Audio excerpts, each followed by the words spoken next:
చెప్పండి. ఓకే, ప్రస్తుతం మనం బండవతపుర గ్రామ పంచాయతీ పరిధిలో ఉన్నాం. మనతో పాటు స్వతంత్ర అభ్యర్థి కాసు లక్ష్మణ్ గారు ఉన్నారు. అంటే ప్రజల్లోకి ఇప్పుడు ఓటు అడగడానికి అంటే ఏది ముందు పెట్టి ఓటు అడుగుదామనే ఆలోచనలో ఉన్నాడు. ఒకవేళ గెలిస్తే ఏం చేస్తాడు గ్రామానికి అనే విషయాన్ని కూడా మనం పూర్తి స్థాయిలో అభ్యర్థిని అడిగి తెలుసుకునే ప్రయత్నం చేద్దాం. చెప్పండి మీ పేరు. నమస్కారం, నా పేరు కాసు లక్ష్మణ్, మాది బండవతాపురం. ఇండిపెండెంట్ అభ్యర్థిగా నిలబడ్డా. నేను గత కొన్ని సంవత్సరాలుగా మా ఊర్లోని నీటి సమస్య ఒకటి, ప్లస్ యాదవ్ సంఘానికి ఎటువంటి నిధులు కానీ రోడ్లు కానీ ఎటువంటిది లేదు. ఓట్లకు వస్తాను, రాజకీయ నాయకులు వస్తాను, ఓటు అడుగుతాను, పబ్బం గడుపుకొని వెళ్ళిపోతాను. మరొకటి మాకు గుట్టల దగ్గరికి దారి లేదు.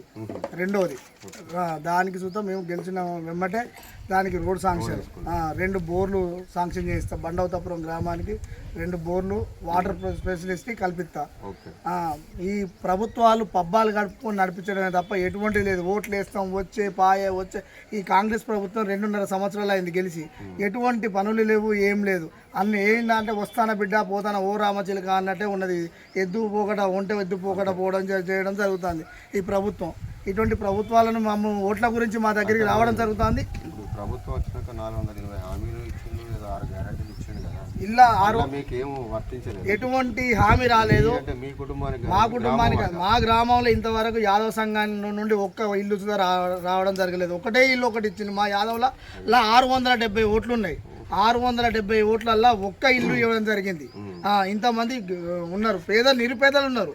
ఉన్నవారికి ప్రజలు మీ పట్ల ఏ విధంగా ఉంది అభిప్రాయం? అంటే ఇప్పుడు మీరు పోటీ చేస్తున్నారు కదా, ప్రజల అభిప్రాయం ఏ విధంగా ఉంది? మా యాదవ్ సంఘం నుండి మాత్రం 100%గా సపోర్ట్ ఉన్నది.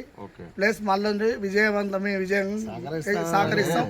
ఒకటే, ఇప్పుడు యాదవ్ సంఘం అంటే ఇప్పుడు నేను పెరుకోని, నా పెరుకోళ్ళు ఓటేస్తాను, లేవు నువ్వు యాదవ్ ఇట్లా కాదు. మనకు ఊరు అన్నప్పుడు అన్ని కులాలు అందరు కలిసి ఉంటారు. సో నేను అడిగింది ఏంటంటే కులం పర్పస్ కాకుండా ప్రజలల్లో మీపై అభిప్రాయం ఏంటి? అంటే మిమ్మల్ని గెలిపించే ఆలోచన ఉందా జనాలకి? మీరు సపోర్ట్ చేస్తారు?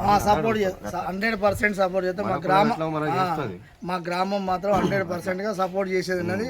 అబ్బాయి చూస్తే ఎడ్యుకేషన్ పర్సన్ ప్లస్ బిజినెస్ ఉన్నాడు కాబట్టి ఏ విధంగానైనా డబ్బులు లేకుండా పెట్టి ముందుకు పెట్టుబడి పెట్టేందుకు సిద్ధంగా ఉన్నాడు అనే అభిప్రాయంతో గ్రామం మొత్తం మనం నిలబెట్టడం కూడా మేము ఇంకా మంచి కూడా ఉన్నారు.